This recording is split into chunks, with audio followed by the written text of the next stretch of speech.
Hello and welcome to the interview here on France 24. Our guest today is Evan Mawarire. He is a pastor who became a leading human rights advocate in Zimbabwe after he posted videos that went viral and videos calling his fellow citizens to challenge the rule of Robert Mugabe. He was arrested after eventually being cleared in court last year. This was at the time when Mugabe was ousted by the military and replaced by his vice president, Emmerson Mnangagwa.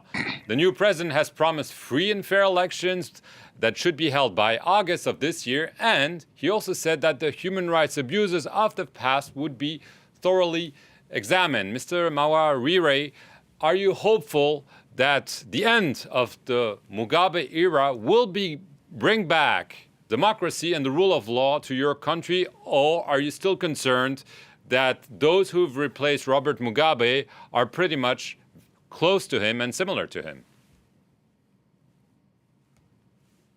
I think we as Zimbabweans, we carry a fair amount of both hope and cautious optimism that things will change. After Robert Mugabe's 37 years of rule in Zimbabwe, very few of us actually thought we would see him leave office. Everyone thought he would die in office. But again, as you say, the concern is that will Zimbabwe indeed be free? Because essentially these are the same people that have taken over who were supporting the Robert Mugabe regime. But more than anything else, I think Zimbabweans are hopeful that we have a chance to reset our future.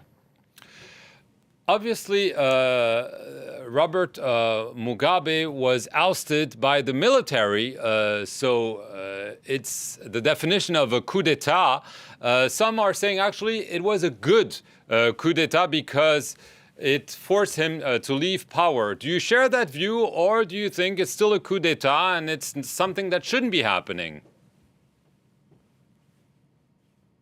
I think when you look at what happened, you could not help but see that everyone in Zimbabwe wanted Robert Mugabe to go. The military became an opportunity that the people of Zimbabwe saw and took that opportunity to send a clear message to Robert Mugabe that it was time for him to go. So in as much as the military may have begun the physical action, I think you have to look at the result as being part of a process that many Zimbabweans had already begun to walk for many years.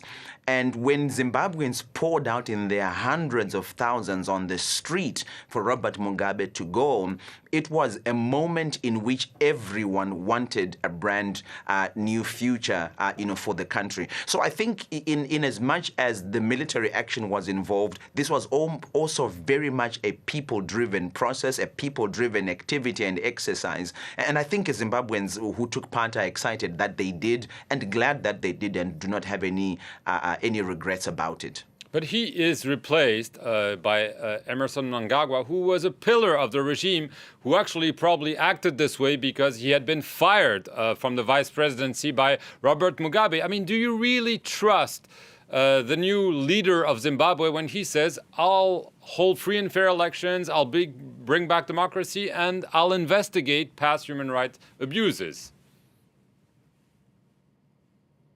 Oh, certainly it's going to take much more than just speeches of saying that we're going to investigate and we'll hold free and fair elections.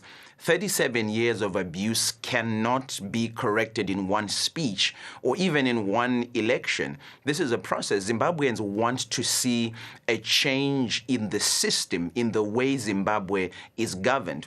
And as much as the president has promised free and fair elections, as much as the president has promised the rule of law, what Zimbabweans are wanting to see is a change in their lives. They want to see freedoms.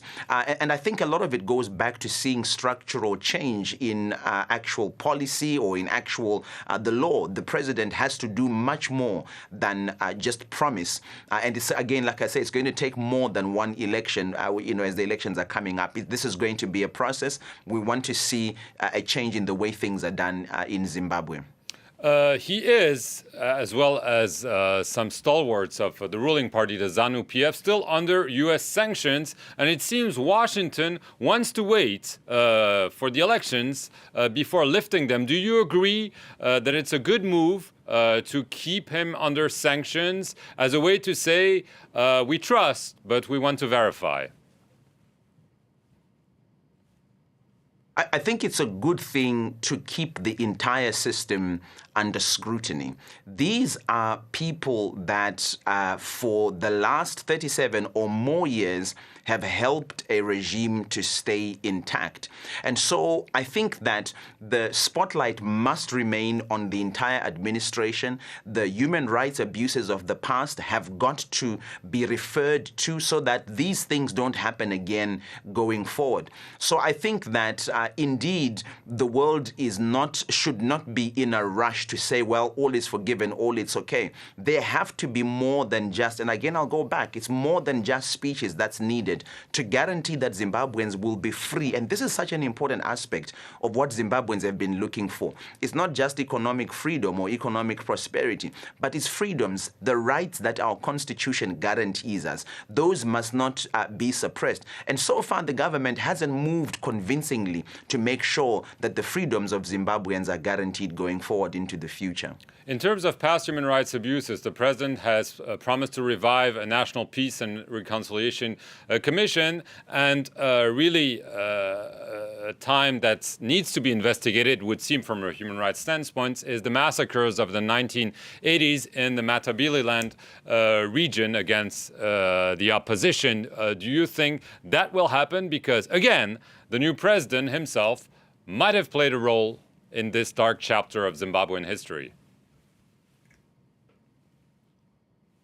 But whichever way Zimbabwe goes, the massacres of the 1980s are going to have to be attended to. Zimbabwe cannot move forward without that chapter being interrogated, without that wound being reopened, cleaned up, and allowing the nation to heal. It's one of those aspects of our history that sharply divides us. It's a history that Zimbabweans cannot ignore anymore. So whichever way this administration, whether or not they win the election, goes, this issue of the massacres of the 1980s has got to be interrogated. People are going to have to be accountable, and they're going to have to face the music in order for Zimbabwe to truly move on into the future. It cannot be ignored. I want to talk about the longtime opposition leader Morgan Tsvangirai, who died of cancer recently. The new president praised him as an outstanding political figure who had endured political hardship and deserved his place in the country's history. It's probably not what he would have said a few months ago. Absolutely. There is no doubt that Morgan Tsvangirai was the archenemy of ZANU-PF. For over 18 years, Morgan Tsvangirai was at the receiving end of brutal treatment by the ZANU-PF government. As one man, he endured pressure, he endured torture, arrests, he endured a propaganda machine that completely annihilated his person and his character. And it was obviously quite surprising to hear the president say these things, because he was part of the machinery that, that saw that Morgan Tsvangirai was constantly brutalized. But I think more than that, Morgan Tsvangirai's legacy is what causes people from every political divide in Zimbabwe, from every racial divide in Zimbabwe, to speak well of him, because his work spoke for him. He became the embodiment of what Zimbabwe needs to be in the future. One of the first people to coin the phrase in the late 90s, Mugabe must go. And I'm glad that Morgan Tsvangirai, a few months before he died, was able to see the reality of that mantra, Mugabe must go. I think it speaks volumes of his commitment to that work. And had he continued and being alive, I think that he would have been able to inspire Zimbabweans to continue to seek for a better Zimbabwe. So are you saying it's a good thing that the president says those words, or are you fearing that it's totally hypocritical because obviously Tsvangirai was his enemy for so many years? Oh, I think that it certainly is a good thing because it's starting to show that you cannot deny the call for democracy, or you cannot criminalize the work that those that are in the democracy movement, have been doing. It's also a good sign, or a good way of beginning to unite Zimbabweans. It's a good way also, I think, of beginning to change the kind of political culture of rivalry and of creating enemies in Zimbabwe that we have had for so long. Certainly, my hope is that this is sincere from the president and from the government and from ZANU-PF, and that it's not just something they're doing because elections are coming up. But whichever way, I think that it was going to be difficult for the president or for the current government to deny or to not say anything good about Morgan Tsvangirai, because it really is obvious how much of a good man he has been to Zimbabwe and what his contribution means to our present and to our future. Very, very briefly, do you intend to play a political role in the future in Zimbabwe? The people from my generation are going to find it very difficult to avoid being involved in the political future of our nation. Already for the last 2-3 years, myself and many other young people started off as citizen activists, and we affected the political landscape of our country. We don't intend to stop.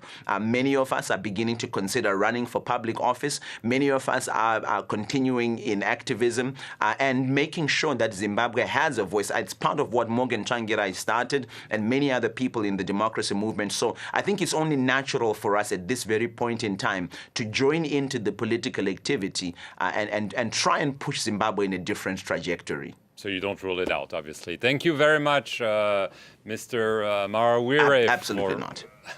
For joining us from Geneva, and thank you for watching this edition of The Interview here on France 24.